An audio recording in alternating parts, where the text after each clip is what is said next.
This air conditioner was supposed to save me from the heat. Instead, it drains 600 watts and turns my van into an oven. Could I have used it wrong? Or is it really just a piece of junk? If you're new here, my name is Bunny. I've been living full-time on the road for over 12 years. And in that time, I've seen every kind of gadget and must-have van life product you can imagine. Some of them save your sanity and some of them break the bank, and a lot of them end up being total disappointments. And that's why I don't sugarcoat my reviews. If something works, I'm going to tell you, and if it doesn't, you're going to hear the ugly truth. Because when you're out here living off-grid, bad gear doesn't just waste money, it can ruin your day or even put you in danger. So when I put something to the test, I push it hard. I want to know if it can keep up with real life on the road, not just look shiny in an ad. All right, let's get into this gear. So this is the BougeRV 3500 BTU portable air conditioner. It was supposed to keep me cool out here in the van, as well as my dog when I ran into the grocery store. But instead, it drains about 600 watts and actually heats up the van more than it cools it. Honestly, it's one of the most frustrating pieces of gear I've tested, but I don't know if I tested it correctly. But we'll get into that in a minute. Testing this AC led me to discover a setup that's actually changed the way I live off-grid. And it's not the air conditioner, it's something way more powerful, literally. So my van setup only allows for me to put this exhaust hose from the air conditioner out through the top vent. I originally thought that this piece went into the exhaust where the heat comes out of the unit and sends the heat up the hose, but it's really hot to the touch. And the amount of heat that was emanating from this hose was heating up the van faster than the unit could cool off any of the air inside. Then when I saw how much power this thing was using without even cooling it off, I was super discouraged. I really wanted this thing to work to keep my dog comfortable in the van. 600 watts is a lot of power when I only have 410 watt panel on my roof. So I had to be doing something wrong, right? For this little unit to end up heating up the van instead of cooling it off, that would make the whole point of it completely obsolete. Okay, maybe I need to try something else, but we're gonna have to come back to that later. BougeRV has also sent me this. This is a 200 watt flexible panel that I'm intending to put on my son's car.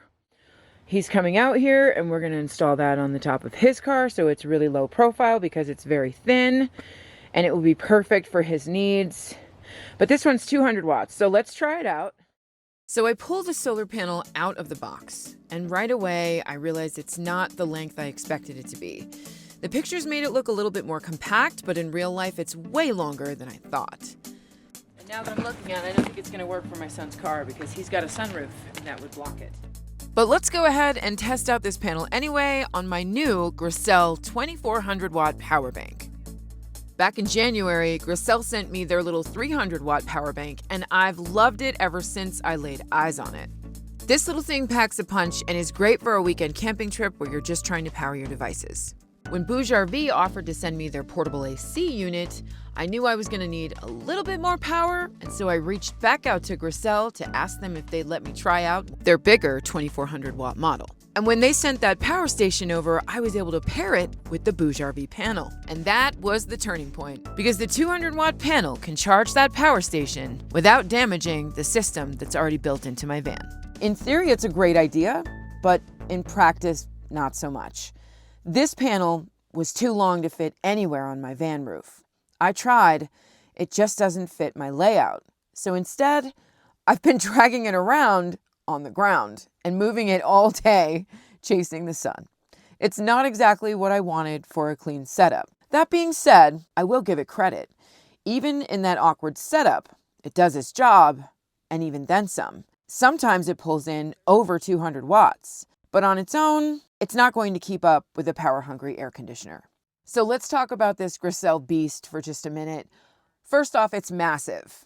You've got 2,400 watts of output, a 2,048 watt-hour battery capacity, and pretty much every port you can imagine. You've got AC outlets, DC, USB, fast charge, you name it, it's on here. Now I'm gonna be real with you, it's not perfect. The cooling fan kicks on a lot, sometimes louder than I like, especially if you're sitting right next to it. But the trade-off is that it actually works. This thing holds a charge for hours and it charges pretty fast. It can also handle running multiple heavy devices at once. For me, the biggest win is that it powers my Starlink Standard Roam kit. If you use Starlink, you know it eats up a lot of juice, but the Grecell keeps up. And on top of that, I've been running my Aroma rice cooker off of it, and it doesn't even flinch. Rice is done. I unplugged it, and we're still on, and it used about 9% of the battery, which is pretty good for using about 300 watts for about 20 minutes, 25 minutes. I'm happy with that. That means I can use it 10 times before I have to charge it. And this is how I'm gonna eat the rice. I just put some chopped up onions on it, a little bit of sesame oil, and some sardines. I'm not a big fan of sardines. My friend Kyla sent me them. And it's good. I'll eat this again. I had to add a little bit of sriracha. And just like that, I had a hot meal without even having to turn on the propane. This one also has like this steamer tray that you can put on top of it. You can use for like meat and vegetables. But here's the reveal. Oh, basmati. I'm gonna stuff my face now. I've made meals in different campsites, in different conditions, and it's been smooth every time. Bon appetit.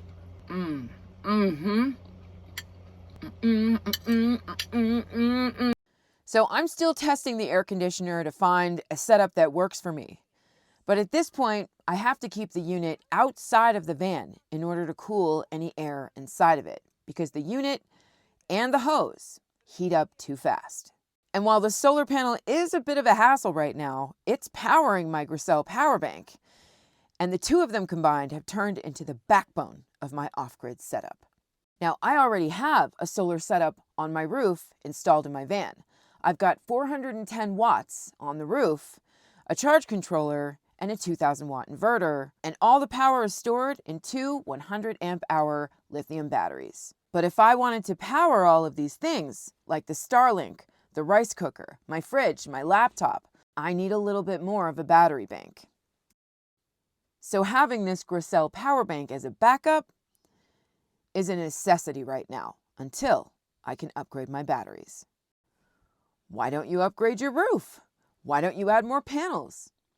I don't have the real estate for it. I got the biggest, most powerful panel I could find to fit on my roof when I did the build. And because I'd have to add the same size panel if I wanted to upgrade the solar panels, I just don't have the roof real estate. So I'm working with an alternative. But here's what that actually means for my life out here. I can now stay off-grid longer. Starlink means I can work anywhere. Pair that with the rice cooker and I can live off dry goods like rice and beans, grains, without needing constant grocery runs or propane refills. The 200 watt BougeRV solar panel, even though it doesn't fit on my roof, has been keeping the Grecell charged in about 6 to 7 hours of good sun. In real terms, that is pure freedom. I don't have to chase RV parks. I don't have to plug in at a friend's house. I can park in a remote desert spot deep in the forest or up in the mountains and actually stay there. It may sound simple, but being able to cook a hot meal and still jump online from the middle of nowhere changes everything about van life. Okay, so let me break it down. The BougeRV 3500 BTU AC, kind of a flop for me. I'm still testing it out. Maybe it'll get better and I'll find the right setup, but for now, it just eats up too much power and doesn't actually cool things. I prefer this Evapolar Evolite 1500 Plus.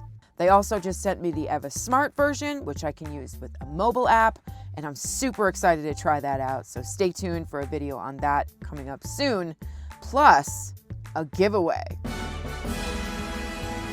But the BougeRV Yuma panel, even though it's a pain to set up, it does deliver solid power. And the Grecell 2400 watt, this is the hero of the whole story. It keeps my Starlink alive, it cooks my meals, and it lets me stay off grid way longer than I could before. If you want to check out any of this gear for yourself, I'll drop links in the description. So not every product is going to live up to the hype. And sometimes you're going to test gear that just doesn't work the way you hoped. But if you keep experimenting, you find the setups that actually make van life smoother, more comfortable, and more sustainable. And that's worth it. And this is just the beginning. I might be able to upgrade my entire solar setup on this van. So if you want to see how that unfolds, make sure you're subscribed and stay tuned because the next chapter could be even bigger.